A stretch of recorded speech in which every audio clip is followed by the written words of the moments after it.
AutomatoR1, which is part of our ACC MoneyMaker program. All right, thanks everybody for attending today. Like Mark said, we're going to take a look at AutomatoR. So you may see on my layout that I've got a whole bunch of buttons kind of strewn about on here. Those are the AutomatoR buttons. AutomatoR does a lot of things. It's one of the tools that we get a lot of questions about because it does have so much functionality built in. So we're just going to go through sort of top level what you can do with it, and then drill down into some of the more specifics and take a look at some of the under the hood stuff as well. So just to start off with, we'll give you sort of a preview here. A couple of the things that people do fairly regularly with AutomatoR are just, for example, a quick lookup here. I've replaced my ID status label with an AutomatoR button, and very simply I can click on it. It's going to take a look at whatever is in that ID status field and just do a quick lookup for records that have an ID status, in this case containing employee. So you can see that I came up with a bunch of CH-Tech1 people, some CH Gourmet Coffee people, but just a quick way to do a quick lookup on ID status. And it's not hard-coded to employee. That's sort of the power behind AutomatoR. If I do look for all contacts and go to somebody else, you can see I have a prospect here. So again, I'll just hit my same button, and instead of employees, now I have a list of prospects. So if you are regularly doing a search in your database for records that have something in common, let's say that you are constantly working in your own state, for example, then you might replace your state label with an AutomatoR button that you click on and instantly get a very easy lookup for everybody in that current state instead of right click, look up state, type something in. It's just a quick shortcut, makes things a lot easier. Another example that people who like to maintain their database and make sure that everything is linked up, you can see that Jane Chan here is not actually linked to CH-Tech1. So if I go back to my record, I'm logged in, I think, oh, okay, well, let's go see who's in CH-Tech1. I click on my company, here's all these people, no Jane Chan. But I wouldn't know that unless I had just seen her sitting around in the database. So another thing that we've had some of our customers do is replace the company label again with just a quick button to do a lookup on the company name. And when you click that, you can see, oh, okay, Jane's not actually linked up to CH-Tech1 for whatever reason, and then go and fix it. So just kind of a database maintenance-y kind of thing there that AutomatoR can facilitate and make a lot simpler. Moving past just doing quick lookups on things, you can see that I have replaced my email button here. This is not just a lookup on email. Let's go to somebody who's not a user in the database, since Act does weird things with users. This guy will work, and I hit my email button. And what it's doing in the background, it's actually doing a mail merge using a template. Of course, Act, Office 2013, not happy. But it is doing a mail merge in the background using Act's code. It's nothing fancy that we're doing on our own. And if we can get it to cooperate here.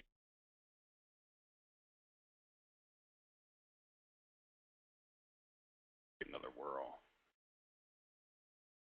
Yep. We're just going to keep on Office 2013 apparently.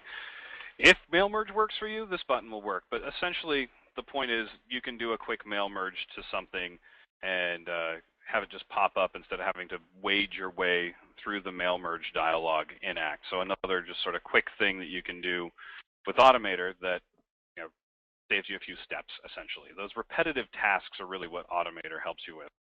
Another one that we've set up for internal use as well as a couple of our customers, you might notice out here that I have this block, and it's just kind of a text box and then a bunch of buttons. You might be wondering on there. Go ahead and head on over to somebody else, it doesn't matter who. A couple of quick examples. What I've done is I've taken a memo field, added it to the layout, and then put these buttons below it. So that's all it is just a memo field and a bunch of AutomatoR buttons. And what it lets me do, for example, if I come up to my Notes tab, I can say, hello, just hit Quick Note. And what it's doing in the background is saying, okay, take the contents of this field, make a note out of it, and then blank out the field once we're done. So if you are constantly taking notes, or, for example, a quick call hist. Talked about going golfing, for example. Type it in, quick call history. refresh. Oh. Well, now I'm wondering why. We'll go look at that one next. I'm not sure why that's not showing up in here. Maybe it's on the My Record. 1 week follow-up again.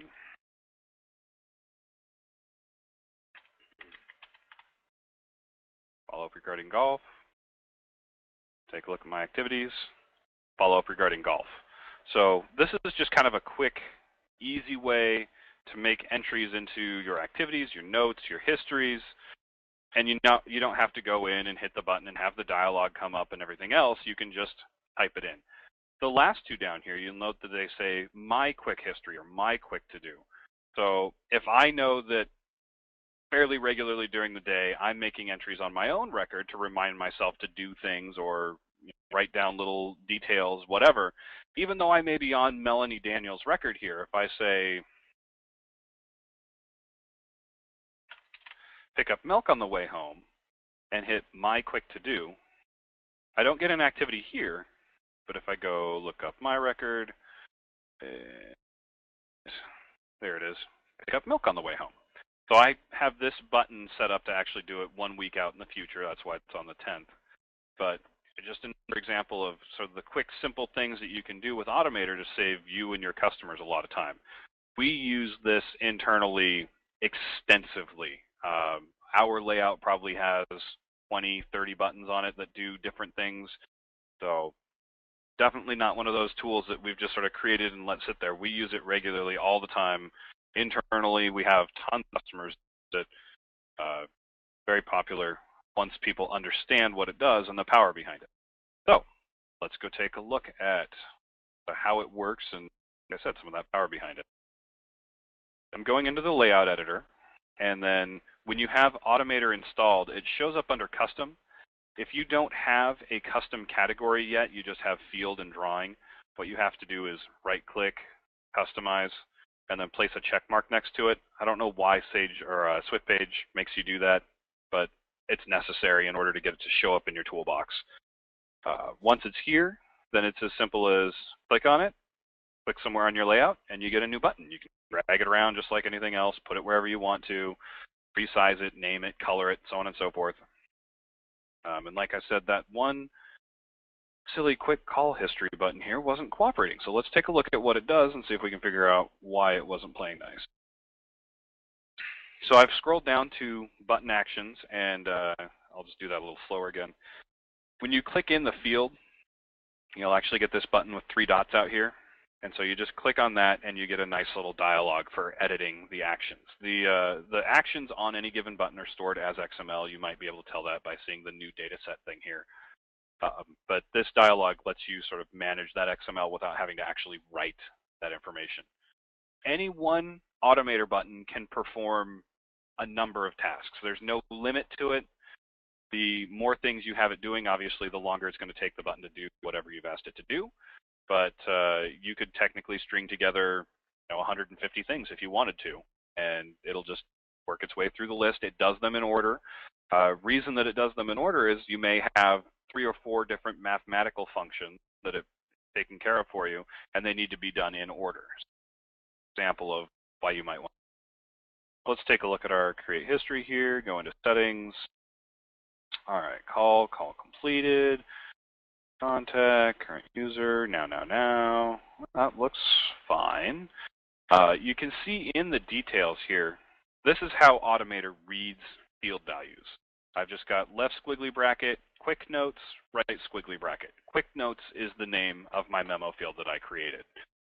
So it's just going to take whatever I typed in back here in the quick notes, put it in the details section, and then theoretically it should be scheduling a call, or sorry, recording a history of a call completed. Now, all the way across, duration of 15 minutes to the contact. That's why it's cooperating. And then delete data from quick notes is pretty self-explanatory. That's how we blank out the field after we've created our history. So we'll just say OK there. Take a look at maybe creating a new button also, just so you can see how that goes. So if I come down to user fields, this is kind of an easy example of what you can do with AutomatoR. I'll stick a button on here.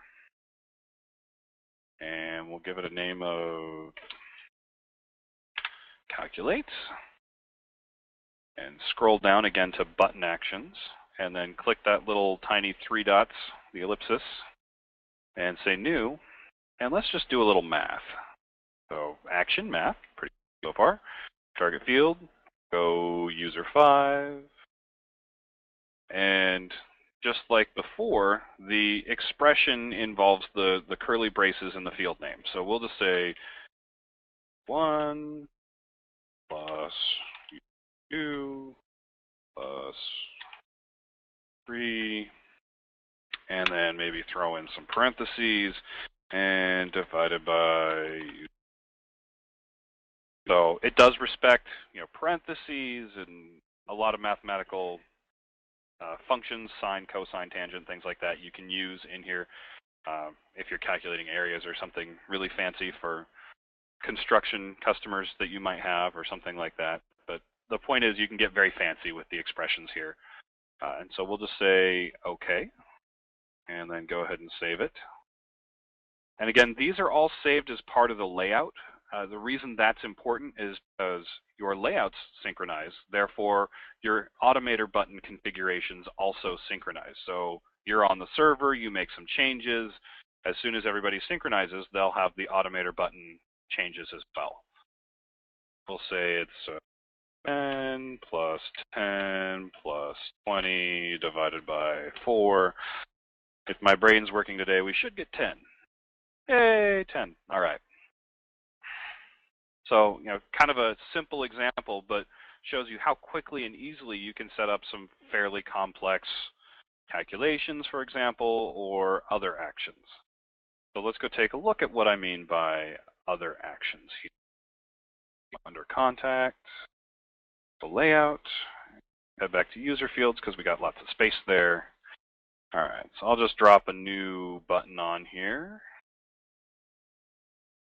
F4 is the shortcut to bring up the properties window.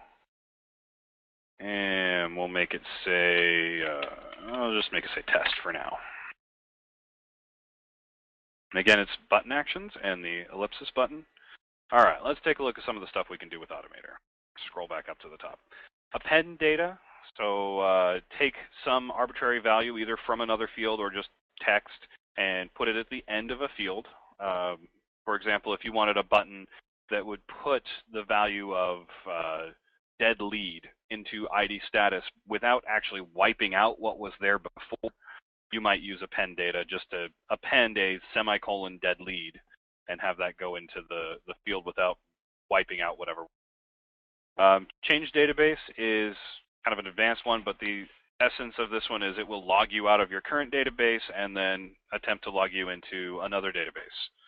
So if you're constantly bouncing back and forth between databases and your system is super fast, because otherwise that would be annoying, the change database button can be just a little shortcut for doing it. Copy data, pretty simple. Copy data from field A to field B. It does destroy whatever used to be in field B, so straight up copy. Create activity, we already saw that. You click the My To-Do button, for example, and that created a to-do activity on the My record. So we can actually go in and explore that one just a little bit here. Take a look at settings. So kind of like the Act activity dialog, you choose your type, whatever it is. This does load custom types from the database. It's not hard-coded, so if you have custom types, they'll show up. Regarding field, you can use the squiggly bracket nomenclature. So if you wanted to be able to read in values from some field, then you can certainly place those in your regarding. We have 3 scheduling options. We have anchored, a certain number of days from today. This can be both a positive and a negative number. So if you wanted to have a button that scheduled things for yesterday all the time, then certainly do that. Static day, first whatever day of current month, next month, like that, this week. So if you know that it's going to be the 3rd Thursday of the month, for example, that you want to do something, you could do that. And then the last option is static date, so the 3rd of August or the 2nd of April or whatever it happens to be. This will automatically adjust to the next future instance. So for example, if we had configured a button for January 1st, instead of scheduling an activity for January 1st, 2013, it would schedule it for January 1st, 2014. So just something to be aware there. It doesn't just arbitrarily take the current year, it takes the next available instance of whatever date. Start time, obviously you can tell it, you want the start time to be whatever, or you can just mark it as timeless, or you can tell it use whatever the current time is. So if you just want to have it be schedule this for tomorrow at the same time that I click the button, that's an option.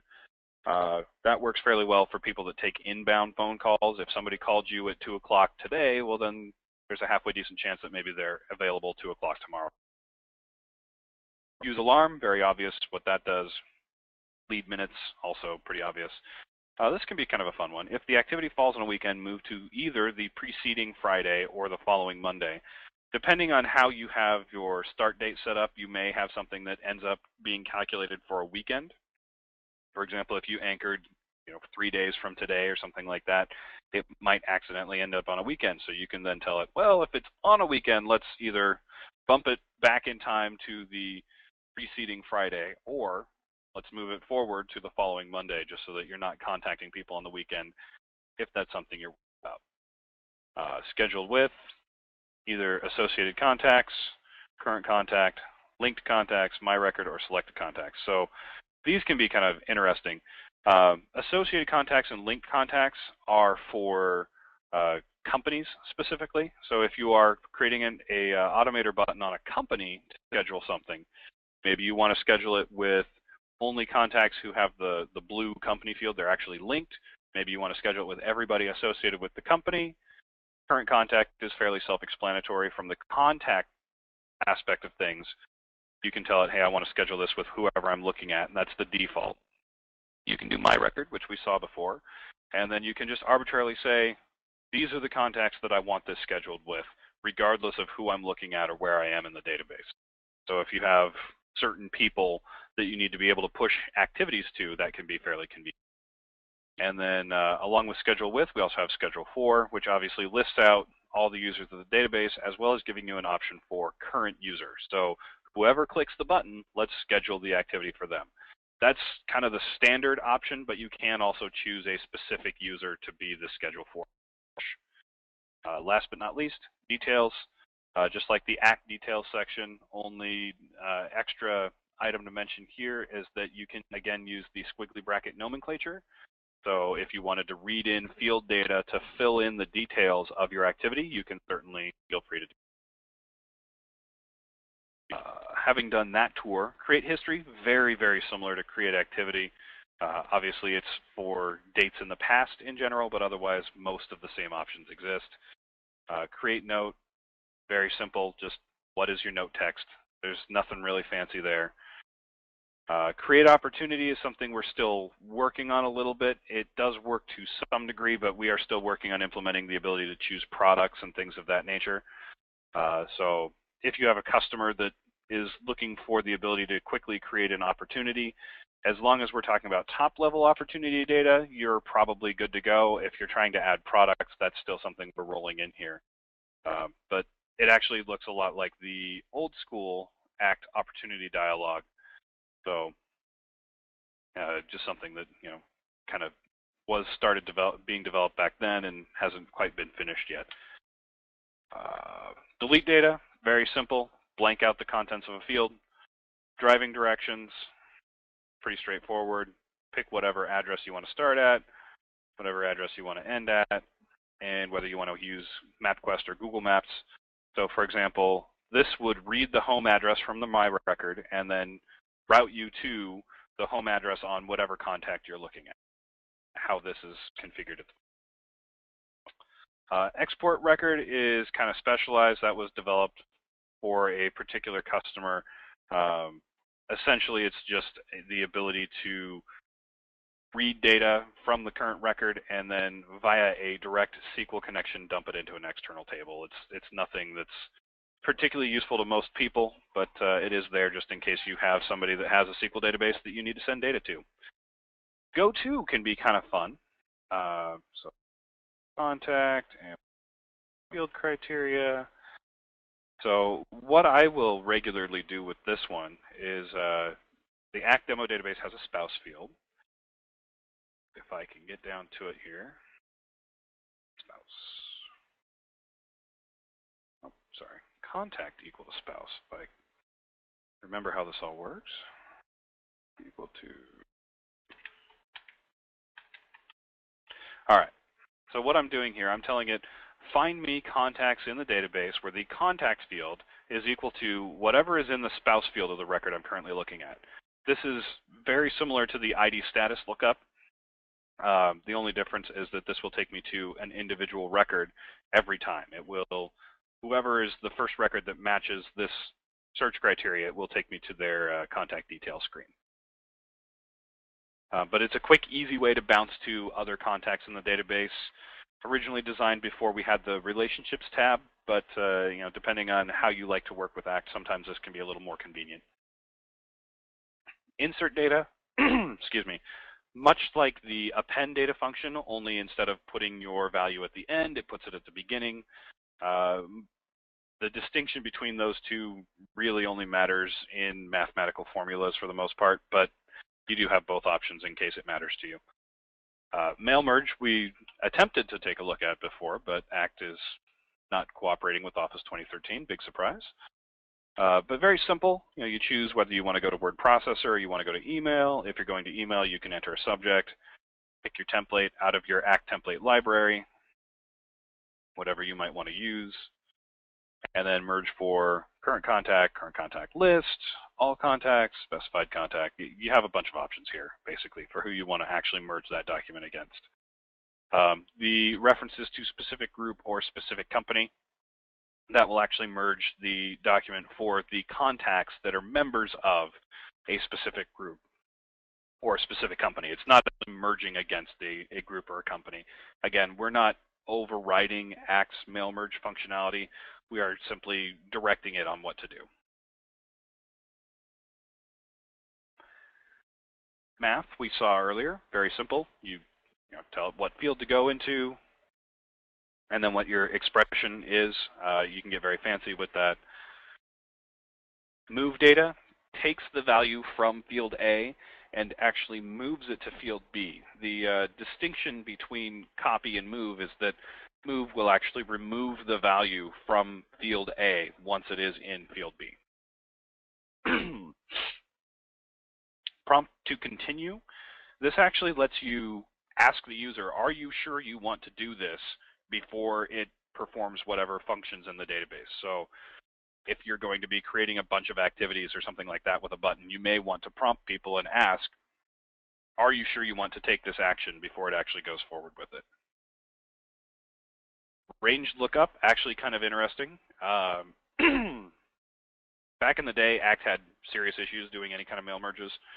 Ranged lookup lets you specify a query that it will do a lookup on, and then it will allow you to say, I want records X through Y of that query. Not that useful anymore, but back in Act 2005 days, this was kind of handy. Require field data, kind of an interesting one. Sort of like prompt to continue, excuse me, only instead of just asking arbitrarily, it will try to validate the data in the fields and then prompt to continue. Or not prompt, I guess I should say. It will continue and allow the function to run, or it will say certain fields require certain values.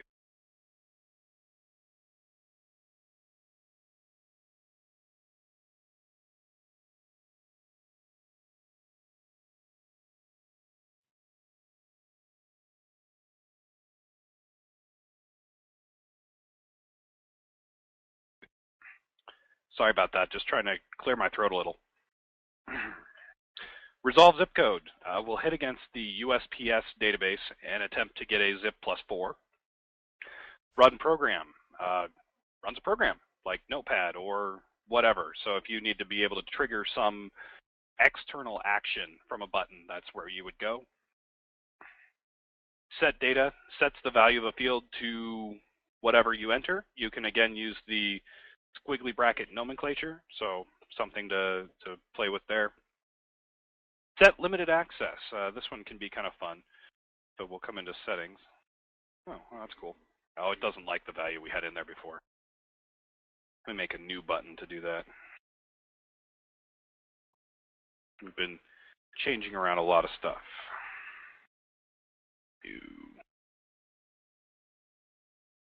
There we go. All right.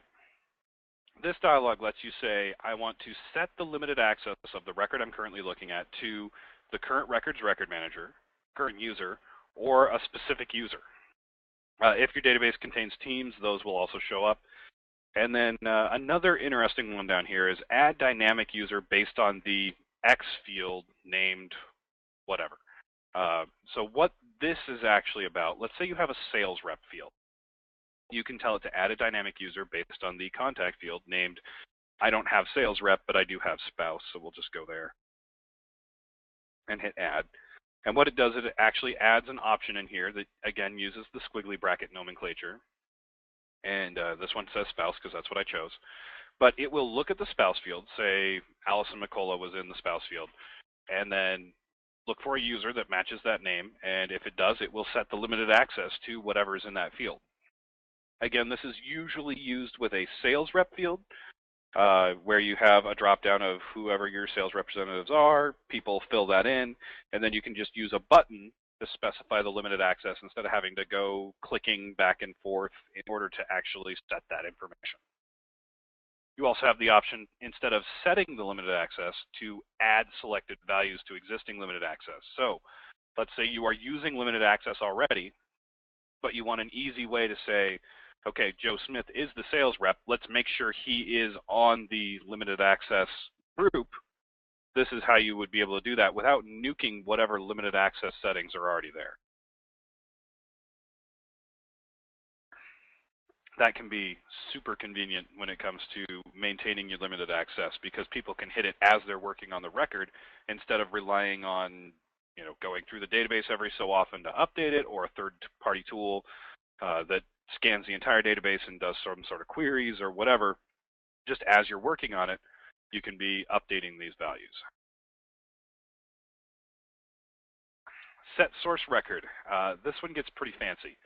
You could use set source record to say, I want to set my source record to whoever is matched in spouse. Any actions that are executed after that point are going to read data from whoever matched the spouse, but still write to the contact that I'm currently looking at. So if you have multiple interrelated contacts, sometimes you may want to be copying data back and forth between those records, and set source record allows you to do that simply without having to go to record A, copy some value, come back to record B, paste. Just sort of speeds up that process. String manipulation is a little hard to define, I guess. It allows you to do things like a mid function, for example. And what I mean by a mid function is you can say, Automator, I want you to read characters 7 through 10 out of this field and use just those characters to do whatever I'm doing with. Could be useful, for example, on phone number fields. Say you want to read the area code and populate that into just an area code field. You might use string manipulation to do that and read just the second through fourth characters of a phone number, assuming that you're using parentheses, so on and so forth. Lets you get kind of fancy, kind of specialized. Only certain people need to use this. It's not something that regularly gets used, but in the circumstances where it is performing functions that you need, it can be very handy. Last but not least, swap data. So we had copy, we had move. Swap will actually let you say, take field A and trade its contents with field B. That way you're not losing any information, but you're obviously changing the field contents. Particularly useful when you have an address block that is the merged address, for example, and then let's say you just have address 1, 2, and 3, and then you also have a current address, let's say something like that. You might want to swap your address blocks in and out depending on what you're merging, would be a possibility there, but only used again in certain circumstances, but one of the many features of AutomatoR. Looks like we have a few questions, so is there something that we can take a look at in here?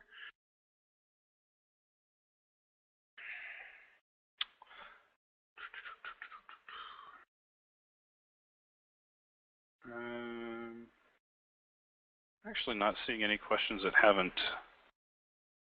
Oh, John Klubnik asked if a button can fire in his event when focus leaves a field. No, Automator is all about you click it when you want it to do something. It's not responding to things that occur in the UI. I believe it's Stan Smith's Picard that does things like responding to events in the UI. For example, I don't know if it can or can't, but if anything was going to respond to leaving the focus of a field, it would be Picard by Stan Smith. Mark, is there anything that I missed, or do we have some additional questions? Somebody asked a question about, will the curly Q brackets work for the regarding field? So if I'm trying to set an activity, can I pull the value of a field and drop that into the regarding, not just the details section? Absolutely, yes. You definitely can do that. All right. We also had a couple questions about documentation. What I wanted to show, was there anything else you were going to show, Greg? If not, I can still screen back. No, I think I got everything that I wanted to demo here. Okay. Well, let me just get my screen ready. We have a couple ways that we're delivering documentation these days. And let me make myself the presenter here. And I'll show the screen. We have a couple YouTube videos up about our add-on products. So we have one up here specifically about how to do the Zip+4 button using Automator. If there's a specific feature that you'd like us to post a video on, by all means, please send us a request. We do have a queue or a list already that we're working on, and I suspect in the next 2 or 3 weeks you'll start seeing those videos drop. But we'd like to make them available and to the public and free, and hopefully they're going to be easy to use and understand and follow. You can copy them, you can use them for your own personal training or to train your customers on it as well. Automator, we feel, is one of our most powerful and useful add-ons that we just haven't quite done a very good job of selling it and explaining it and training on it. So that's one of the reasons why we're doing these webinars. So if there's any other questions, please feel free to ask them. If not, we'll get ready to wrap up. We'll give you guys another 30 seconds or so to go ahead and use the questions interface inside the GoToWebinar platform, and we'll be happy to answer those questions for you. We're not going to unmute the lines because it just gets too crazy on the audio side of things when we do that. So I'd like to thank Greg for his time and his expertise this morning going over some of the more deeper parts of Automator. And we're committed to making those deeper parts more accessible to you and easier to understand and